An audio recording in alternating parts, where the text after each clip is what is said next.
बच्चों, कैसे हैं आप सब? मुझे आशा है आप सभी लोग स्वस्थ और प्रसन्न होंगे। आज हम हमारा पाठ वृक्ष की तिमकता को पढ़ेंगे और समझेंगे।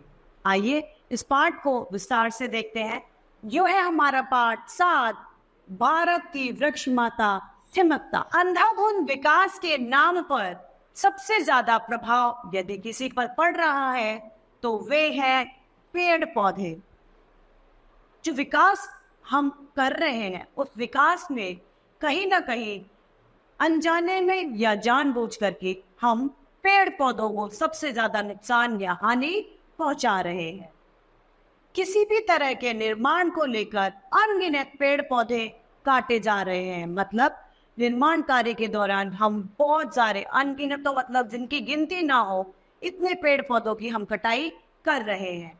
हालत तो यह हो गई है कि कई इलाके पेड़ पौधे के बिना वीरान हो गए हैं, मतलब खाली हो गए हैं।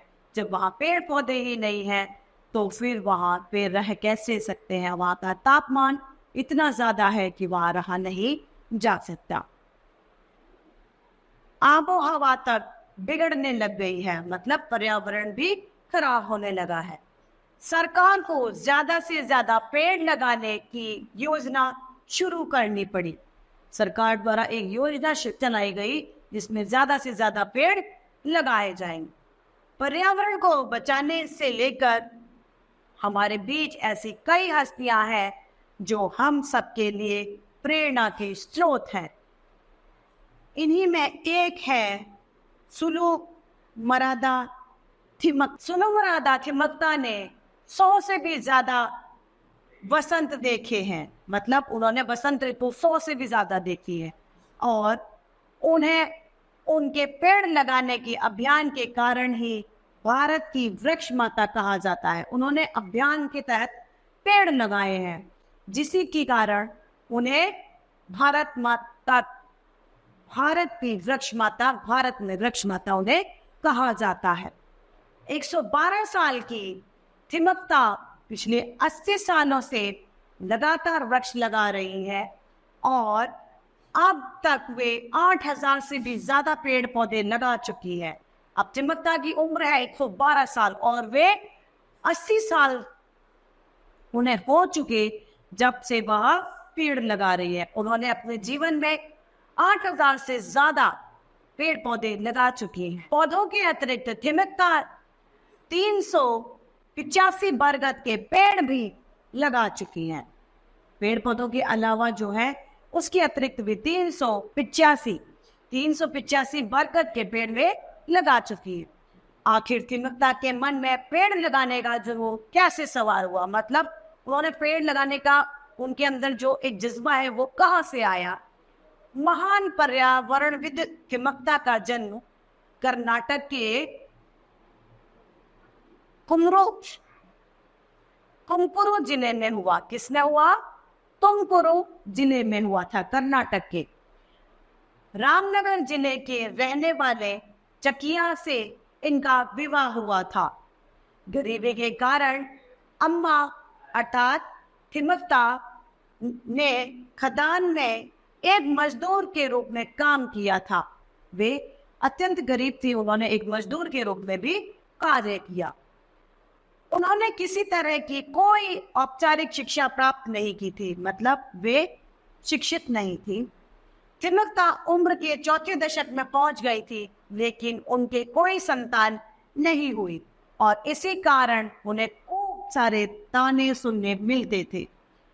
थिमकता शादी के बाद में काफी उम्र की हो गई, लेकिन उसके बावजूद भी उनकी कोई संतान नहीं हुई, जिस वजह से लोग उन्हें बहुत बुरी बुरी बातें कहते थे, उन्हें ताने मारते थे, उन्हें जल्ली कटी सुनाया करते थे। मां न बन पाने के कारण वे खुद भी बेहतर निराश रहती थी। उन्हें अपने अंदर एक निराशा छा गई थी।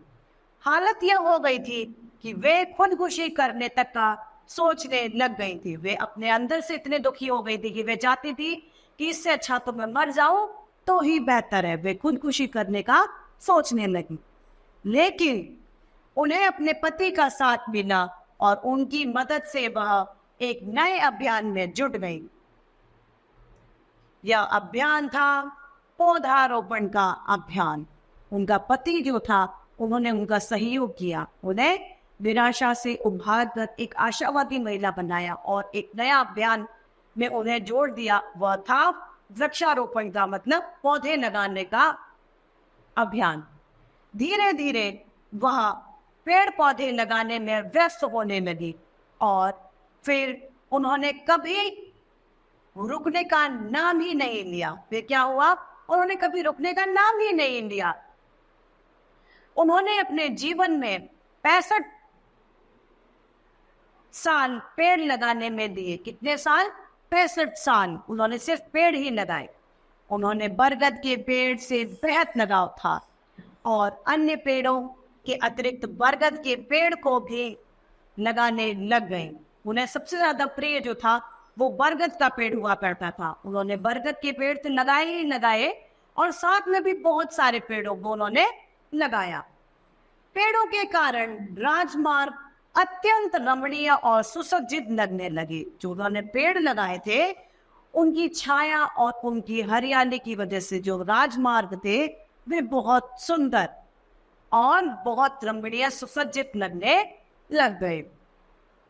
इसके अतिरिक्त उन्होंने अनेक स्थानों पर पेड़ लगाए जिसकी संख्या 8000 से अधिक है। उन्होंने 8000 से भी ज्यादा पेड़ इसके अलावा लगाए थे।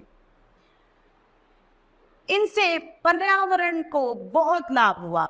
जो उन्होंने पेड़ पौधे लगाए, उनसे पर्यावरण को बहुत ज्यादा फायदा हुआ।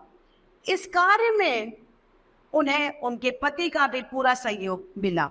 उनके पति ने भी इनका पूरा सहयोग किया पौधे लगाने के लिए। उनके इस महत्वपूर्ण कार्य के लिए भारत सरकार द्वारा उन्हें 2019 में पद्मश्री से सम्मानित किया गया। एक बहुत बड़ा जो पद है वह 2019 में पद्मश्री उन्हें दिया गया, एक सम्मान दिया गया। पिछले वर्ष मुख्यमंत्री बसवराज बोम्मई की अगुवाई में कर्नाटका की सरकार ने थिमक्ता को कैबिनेट रैंक से भी नवाजा। किससे? कैबिनेट रैंक से भी नवाजा, उन्हें सुसज्जित किया गया। उन्हें पर्यावरण राजदूत के रूप में कैबिनेट दर्जा दिया गया।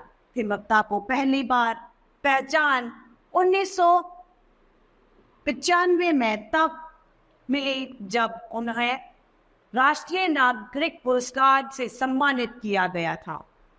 यही नहीं, 3 साल पहले 2020 में थिमक्ता को केंद्रीय विश्वविद्यालय कर्नाटका में मास्टर डॉक्टरेट की उपाधि से भी सम्मानित किया गया। उनके पति के निधन के बाद भी थिमक्ता आज भी पर्यावरण संरक्षण में अमूल्य योगदान दे रही हैं। मतलब वो अभी भी पर्यावरण संरक्षण के लिए पेड़ पौधे लगाती हैं, लगाने के लिए लोगों को प्रेरित करती हैं। उनके पति का स्वर्गवास हो गया उसके बावजूद 112 साल की उम्र में बिना थके और बिना रुके पेड़ लगाने के अभियान में वे लगातार लगी हुई हैं। थिमक्ता को भारत के कई वनीकरण कार्यक्रमों में आमंत्रित किया जाता है। अपने जीवन में अनेक कष्ट उठाने के बाद भी कष्ट उठाने के बाद में भी समाज के लिए उपयोगी कार्य करने वाली थिमक्ता का व्यक्तित्व सभी के लिए आदर्श है, सभी के लिए प्रेरणादायी है कि उनके जैसे हमें भी कार्य करने चाहिए। अभाव में भी केवल अपनी निष्ठा और श्रद्धा के बल पर किस प्रकार सामाजिक कार्य के लिए स्वयं को समर्पित किया जा सकता है, इसका एक उत्कृष्ट उदाहरण है थिमक्ता। उन्होंने अपने जीवन में बहुत संघर्ष किए, बहुत ज्यादा गरीबी देखी, वे शिक्षित नहीं थे, उनके पास सारी विषमताएं थी, लेकिन उसके बावजूद भी उन्होंने एक लक्ष्य निर्धारित कर दिया और उसमें अपने आप को पूर्णतया झोंक दिया। एक शिक्षा के अभाव के बावजूद भी उन्होंने इतने सारी उपलब्धियों को हासिल किया, इतने सारे पुरस्कार उन्होंने जीते और सबसे महत्वपूर्ण उन्होंने पर्यावरण को स्वच्छ बनाने में अपना इतना बड़ा योगदान दिया। तो इसी से प्रेरित होना चाहिए और हमें भी अधिक से अधिक वृक्षारोपण करना चाहिए, जिससे हमारी प्रकृति सुंदर और मनोरम बनी रहे। तो इसी तरीके से हमारा ये पाठ भारत की वृक्ष माता थिमकता समाप्त होता है। मुझे आशा है आप सभी को यह पाठ भली भांति रूप से समझ में आया हो। आज के लिए इतना ही, फिर मिलते हैं। धन्यवाद।